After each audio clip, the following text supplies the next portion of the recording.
손준희 장지현의 원투펀치 235화 2부 시작하겠습니다. 2부에서는 이제 앞으로 펼쳐질 주요 경기 프리뷰를 보내드릴 텐데요. 저희가 1부에서 챔피언스리그 조별리그 프리뷰 100% 적중률을 자축했잖아요. 네. 그런데 아이 그거랑 이거랑 저희가 지금 하고 있는 승부 예측의 승률은 사실 그렇게 좋지가 않습니다. 죄송합니다. 네. 네, 책임을 통감합니다. 또 사과 한번 사과를 시작하시는 하고 거예요? 시작하겠습니다. 자, 지난주 저희가 3경기 승부 예측을 진행을 했습니다. 첼시, 맨시티, 바르셀로나, 레알 마드리드 그리고 라이프치히와 샬케. 먼저 첼시와 맨체스터 시티의 경기 장 의원님이 아주 확신을 갖고 네. 첼시 승 예측하셨는데 맞추셨습니다. 아, 그런데 이 경기 중에 싸움들을 하고 그래요. 깜짝 놀랐어요. 좀 격하긴 했었죠, 경기가. 그렇게 원투펀치 사상 설레발이 처음으로 통한 경기예요. 그래서 사실 걱정을 좀 하긴 했는데 그래도 이번에 설레발을 쳐야 될 것 같은 느낌이 들었거든요. 90분간 꾸준히 유지가 될 때 첼시가 좀 앞서지 않나 했는데 생각보다 후반에 좀 쉽게 전반에 상당히 고전했어요. 전반에 맨시티가 충분한 골을 조금 더 넣었어야 그때 사실 결정적인 기회를 그래야 무승부로 가는 건데 그러면 갔었어요. 네, 자 한의원님 그리고 저는 무승부 예측했는데 둘 다 틀렸고요. 네, 장 의원님 맞추셨습니다. 이 축하 말씀 하나 드리겠습니다. 네. 첼시의 천하가 온 것 같아요. 푸른 천하. 아직 멀었어요. 푸른 왕국이 왔어요. 봐야 돼요. 이제부터가 시작이죠. 이제부터가 시작이죠. 3분의 2 정도 나왔습니다. 리그 경기가. 그렇죠. 과연 그 1위 자리를 계속 유지할 수 있을지 한번 저희도 같이 보도록 하겠고요. 자, 두 번째 승부 예측 진행했던 경기 바르셀로나와 레알 마드리드의 경기 1대1 무승부로 끝났거든요. 네. 한의원님 그리고 제가 이번엔 맞췄습니다. 저만 바르셀로나 승리 예측했다가 저희 사실 이게 승부수였거든요. 네. 레알 마드리드의 무패 행진이 여기서 딱 끝날 타이밍이라고 전 봤는데 89분까지 좋았어요. 그래서 제가 사실 두 경기 다 마치고 들어간다. 사실 그러고 딱 했는데 동점골이 터지더군요. 네. 솔직히 좀 아까웠습니다. 우리 네티즌들이 라 장군이라고 부르는 네. 세르히오 라모스 선수. 농구에 조던 타임이 있다면 라모스 축구에는 라모스 타임이 있어요. 그래서 라모스 선수가 자신이 뭔가 저질러서 실점하고 그리고 나서 이런 식으로 자신이 또 갚고 라모스 선수의 이 커리어 전체 경력을 보면 요즘은 뭐 그렇게 받지 않습니다만 예전에는 진짜 라리가 뭐 최다 카드왕 뭐 이제 그런 오명도 많이 있었는데 어쨌든 라모스 선수가 저와 신하영 MC를 살려줬어요. 살렸죠. 정말 축하드립니다. 그런데 이제 원투펀치에서 제가 다른 경기는 몰라도 엘 클라시코 승률은 매우 높습니다. 맞아요. 인정. 엘 클라시코 승률은 제가 한 8, 90%는 되지 않을까 싶어요. 엘 클라시코 거의 맞춰요. 그러면 난 이제부터 무조건 한의원님 따라가야지. 근데 엘 클라시코는 자주 하지 않죠. 저희가 자주 하지 우리 예측은 매주 하잖아요. 네. 따라오지 마세요. 네, 1대1 무승부 저와 한현이 맞췄고요. 자, 라이프치히와 샬케 경기는 아무도 맞추지 못했습니다. 샬케가 약간 경기 운은 좀 안 따랐던 경기예요. 이건 뭐 그리고 판정도 좀 그랬고. 그리고 또 자책골이 또 추가 실점이 되면서 전체적으로 좀 그랬는데 어찌됐건 라이프치히는 뭐 공격도 잘하고 수비도 잘 된다 뭐 말씀드렸는데 실력에다가 또 이렇게 중요한 고비에서 약간의 경기 운도 또 따라주고 어떻게 보면 정말 잘 되는 집안의 아주 지금 전형 같은 모습이 라이프치히 아닌가라고 생각이 듭니다. 저희가 무승부나 샬케승을 원정승까지 예측을 했었는데 사실 내용적으로는 위안을 좀 삼아도 될 정도입니다. 이 경기는. 그러니까 너무 이제 속상할 필요는 없어요. 맞아요. 뭐 그게 무슨 의미가 있겠어요. 그렇죠. 네. 근데 그래도 얼추 방향성을 저희가 어느 정도 제시를 해주는 게 그렇게 어긋나진 않잖아요. 맞습니다. 네, 그렇기 때문에 참고를 하시는 데 있어서는 또 괜찮다고 좀 보여져요. 맞아요. 저희가 내용적인 부분은 맞추는 경우가 많잖아요. 아웃컴 자체는 조금 틀리는 경우가 이렇게 위안을 합시다 우리. 죄송합니다. 네.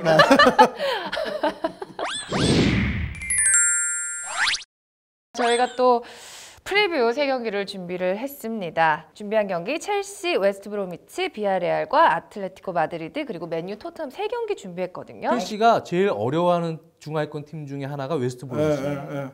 상대 전적도 그렇고 최근에 예전보다 토니 플리스 감독 체제에서 토니 플리스 감독은 아주 전형적인 롱볼 축구, 피지컬과 높이 파워를 위시한 축구를 하는 팀이잖아요. 그 감독이 들어선 이후에 색깔은 조금 약간 달라졌습니다. 약간. 그전에는 역습이 어떻게 보면은 좀 병행이 되면서 빠른 역습이 병행이 되면서 셋피스, 이 힘과 높이 또 셋피스 공격 또 빠른 역습까지도 어떻게 보면 좀 고전할 수 있는 요소들이 많았는데요. 제가 최근에 물론 웨스트 브로미치가 레스터 시티나 번리, 헐시티, 와포드 이 상대로 3승 1무의 상승세인 건 맞습니다만 전체적인 공격 패턴이 최근에 3백을 위시한 첼시의 어떤 수비적인 형태, 또 다비드 루이스가 있고 또 전체적으로 세트피스 수비를 하는 첼시의 형태나 이런 것으로 봤을 때는 이번에는 웨스트 브로미치에게 고전하지 않을 가능성이 높다. 오히려 쉽게 이길 가능성이 있다고 저는 생각이 들어요. 네. 그래서 오히려 이번 경기는 예전에 고전했던 거에 비해서는 조금 더 쉽게 이길 가능성이 있다고 저는 생각이 듭니다. 네. 과연 이번에도 장 의원님의 설레발이 통할지 네. 네. 자신 있으신가요? 연승이 이런 팀들한테 한번 꺾여요. 오히려 강팀보다. 그렇긴 한데, 예, 그렇긴 한데 그래도 이 경기는 feel. 다시 한 번 해주세요. 어떤 거요? feel. 네. 그 느낌이 웨스트 브로미치를 옛날보다는 좀 쉽게 이길 것 같은 느낌이 확 나왔어요. 들었어요. 네.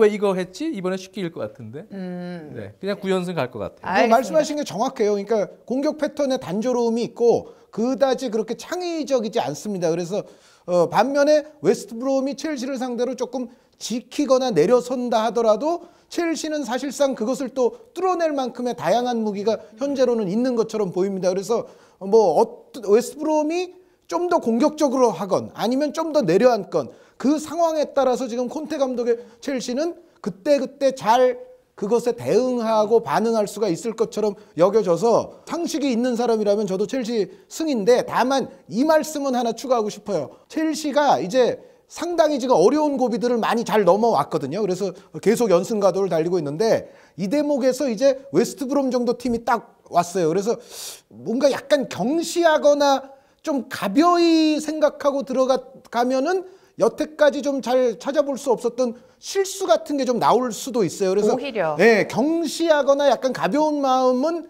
곤란하다. 네. 하지만 이제 그렇게 안 할 경우에는 역시 상식적으로는 첼시가 이거는 네. 이긴다고 해야 되지 않겠나. 그래서 맞습니다. 저도 첼시 승이긴 승인데 어쨌든 첼시가 가볍게는 보지 말아야 된다는 거는 말씀드리고 싶어요. 네. 예, 예. 대부분의 축구 팬들이 첼시 승을 예측을 할 거예요. 그렇죠. 그렇죠. 네. 이거는 여기서는. 그렇기 때문에 저는 한번 무승부 가보겠습니다. 아, 괜찮아요. 좋아요, 좋아요, 네. 좋아요. 네, 네, 네. 네, 두 분의 이야기를 종합을 해보면은 뭐 당연히 사실 전력적으로나 보나 뭐 운이라든지 기세를 봤을 때 첼시가 우위를 점하는 건 맞는데 약간의 그런 실수가 나오는 거를 감안을 해서 무승부 한번 가보도록 하겠습니다. 지금쯤은 한번 그 다비드 루이스 선수가 론돈 놓고 그냥 네. 4-5-1로 계속 수비할 거예요.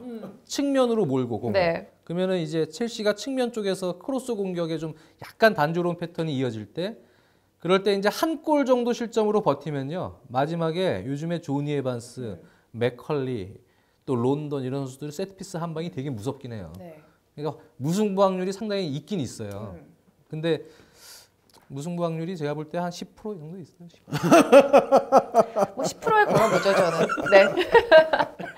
자, 첼시 웨스트 브로미치 과연 어떻게 경기가 풀릴지 같이 지켜보도록 하고요. 두 번째 저희가 프리뷰 준비한 경기는 비아레알과 아틀레티코 마드리드의 경기입니다. 네, 이거 빅카드죠. 이거는 뭐 엘클라시코나 마드리드 더비는 아니지만은 빅카드임에는 틀림이 없고 지금 아틀레티코가 4위, 비아레알이 6위인데 비아레알이 홈에서 만약에 이기게 되면은 순위도 바꿀 수가 있는 경기입니다. 그리고 두 팀은 기본적인 스타일 면에서 봤을 때 비아레알은 약간 미니어처 아틀레티코예요. 네. 그러니까 약간 그 아틀레티코와 뭐 포메이션이랄지 경기 스타일이랄지가 상당히 좀 가장 유사한 두 팀의 대결이라고 볼 수가 있는데 그런데 이제 여기서 가장 관건은 비아레알이 스테아우와 부쿠레슈티 루마니아의 아주 초명문팀과 유로파리그 마지막 라운드를 치르게 돼 있는데 저희는 아직 그거를 모릅니다.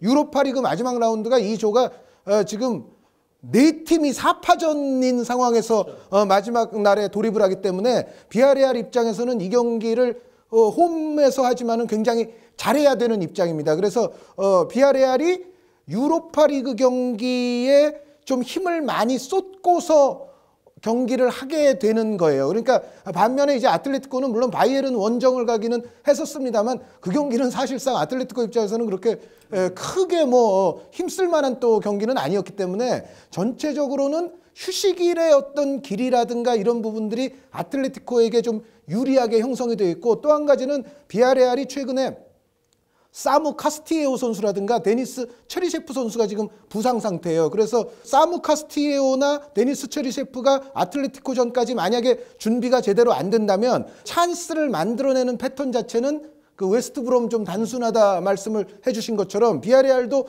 상당히 좀 단순해질 공산이 좀 큰 날이라고 볼 수가 있고, 전체적으로 비슷한 패턴에서 역시 조금 더 다양하고 조금 더 화력이 좋은 공격을 펼칠 수 있는 쪽은 아틀레티코라는 생각이 들어서 아틀레티코가 그래도 한두 골 차라도 이길 수 있는 경기라는 생각이 듭니다. 네.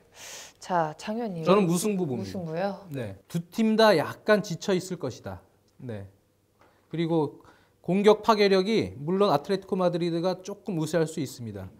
비아레알도 뭐 파투 선수가 조금 올라오긴 하긴 했습니다만 그렇게 파괴력이 뭐 참 좋았을 때만큼 뭐 그 정상 상황이 아니고 공격진들이 대부분 좀 그런 느낌이고, 아틀레티코 마드리드도 최근에 공격 득점을 하는 루트들을 보면 조금 답답한 구석들이 있어요. 거기다가 전체적으로 생각보다 조금 처진 경기 운영이 될 가능성이 좀 있다고 보여지고, 두 팀이 만났을 때 최근 비아레알이 다시 승격한 이후의 전적도 상당히 호각셉니다. 2승 2무 2패인데 전체적으로 보면 느낌 자체가 그냥 한 1대1 정도로 마무리되지 않을까라는 느낌이 있어요. 네, 아틀레티코 마드리드가 무세할 수도 있겠습니다만 저는 무승부가 가능성이 오히려 있지 않을까.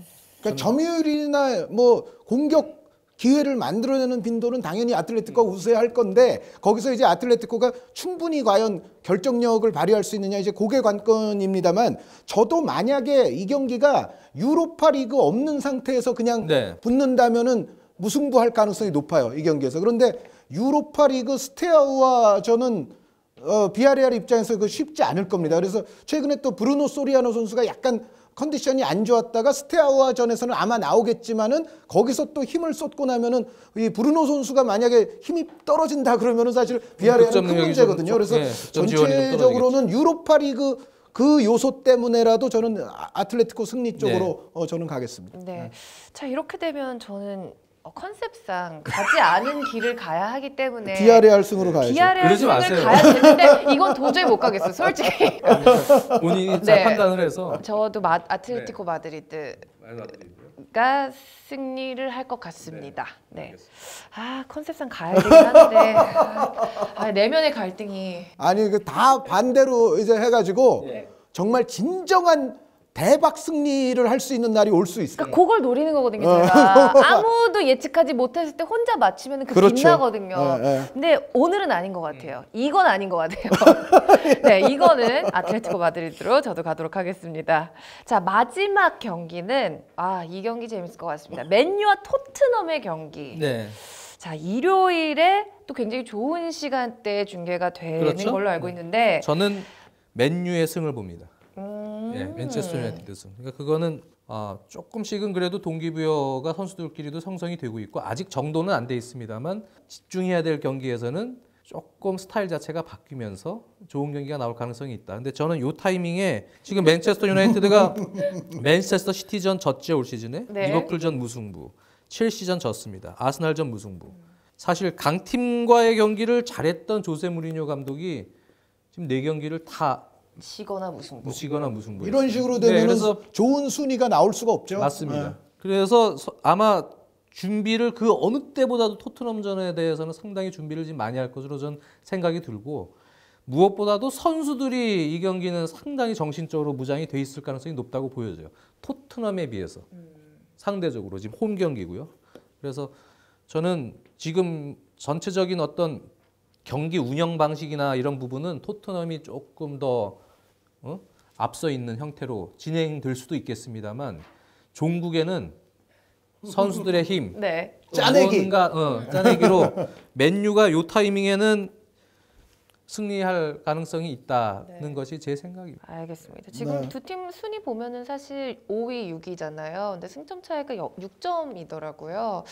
그래서 뭐 저도 약간 동의를 하는 게 맨유가 여기서 못 따라가면 네, 위험하잖아요. 진짜 그 물론 이제 박싱데이가 다가오고 하기는 합니다만 그 이전에 정말로 안 좋아질 수가 있죠. 요 경기를 못 따라가면. 요거를 꼭 잡아야 되는 경기여서 그 절실함이 토트넘보다 더 강하지 않을까. 그 토트넘 팬들에게 저 제가 사과해야 되나요? 일부에서도 사과를 많이 했는데 네, 그 또 사과해야 토트넘은 되나요? 절실하지가 지금 않은 절실하죠. 그런데 죄송합니다. 절실해요. 네, 절실합니다. 절실하지 않은 팀이 어디 있어요? 손흥민 선수 절실해요. 그렇죠. 게다가 그 예전에 박지성 선수 맨체스터 유나이티드 있을 때는 뭐 제한맨 뭐 이런 얘기도 있었습니다만 이제 제한토죠. 제한토 아닙니까? 그런데 그 토를 절실하지 않다고 얘기하는 것은 절실한데요. 그런데 네, 타이밍상 맨유가 조금 더 요만 손톱만큼도 절실하지 않을까. 이 순위 경쟁에서는 그런 생각이 들었어요. 죄송합니다. 죄송합니다. 마지막으로 네. 저도 해야죠. 네. 맨유는 올 시즌에 보면 그 묘한 패턴이 하나 있는데 주중 경기에서 성공하고 나면 주말 경기를 실패한다. 그러니까 그 주중 경기가 유로파 리그가 네. 됐건 혹은 그 리그컵이 됐건 간에 주중에 예를 들어 뭐 페네르바체를 상대로 잘했다. 뭐 조리아를 상대로 잘했어요. 혹은 리그컵 뭐 맨체스터 시티를 상대로 잘하면 주말에 꼭 비기거나 지거나 그 패턴이에요. 그러면은 요번에도 주중이 있고 지금 주말이잖아요. 그 패턴이면은 요것도 뭐 무승부나 요 정도를 해야 될 것 같지만 이제 한 번쯤 깨질 때가 됐다. 그 패턴이. 그 패턴이 이런 요소도 있습니다. 뭐 캐릭 선수가 주중에는 나오는데 주말에는 정작 안 나오니까 오히려 더 나쁜 거 아니냐 뭐 이제 그런 의견도 좀 있고 합니다만 어찌됐건 주중과 주말 좋고 안 좋고가 지금 계속 반복적으로 한 너댓 번 계속됐던 것 같아요. 그런데 그게 요번에 한번 깨질 거다. 깨질 때가 됐다. 그래서 저도 맨유 승입니다. 맨유 승. 처음으로 세 명의 의견이 다 일치가 맨유 된 승. 거예요. 그런 게 없었나요? 여태까지? 한 번도 없었던 걸로 그러게, 한 번도 기억하거든요. 없었어요. 그랬었어요? 네. 한 명 정도는 꼭 다른 선택을 오. 했는데 최초인 것 같습니다. 그런데 셋 다 틀리면 또 저희는 다음 주에 또 사과를 해야 되는 그런 상황이 오게 되네요. 이건 단체 사과를 해야 되는 네. 상황이 오죠. 토트넘 팬들이 보고 뭐라 그럴까요? 저희 보고. 저희가 다 틀릴 수도 있는 거니까요. 그렇죠. 아니 그냥 제 느낌, 생각 아까도 얘기했지만 feel. 네. Fair. 네, 오늘은 feel이에요 다. 네.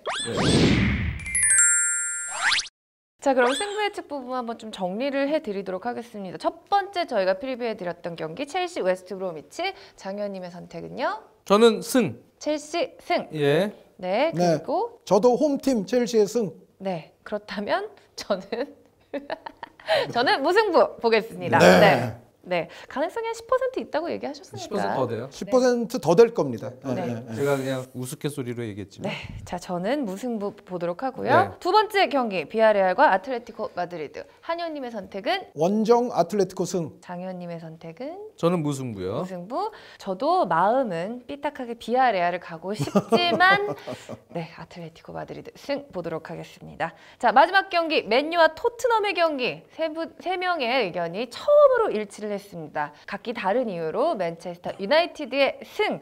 3명 다 선택을 했습니다. 각기 다른 이유가 아니라 사실은 다 fear 아니에요? 그렇죠. 알겠습니다. 정정하겠습니다. 죄송합니다. 사과부터 하고요. 죄송합니다. 자, 우리 각기 다른 feel로 맨체스터 유나이티드의 승을 선택을 했습니다. 자, 저희가 과연 다음 주에 단체 사과를 하게 될지 저희 다음 주에도 얼마만큼의 승률로 맞추게 되는지 한번 지켜봐 주시길 바랍니다. 자, 2부 여기서 마치도록 하고요. 저희가 3부 월요일에 보내드리도록 하겠습니다.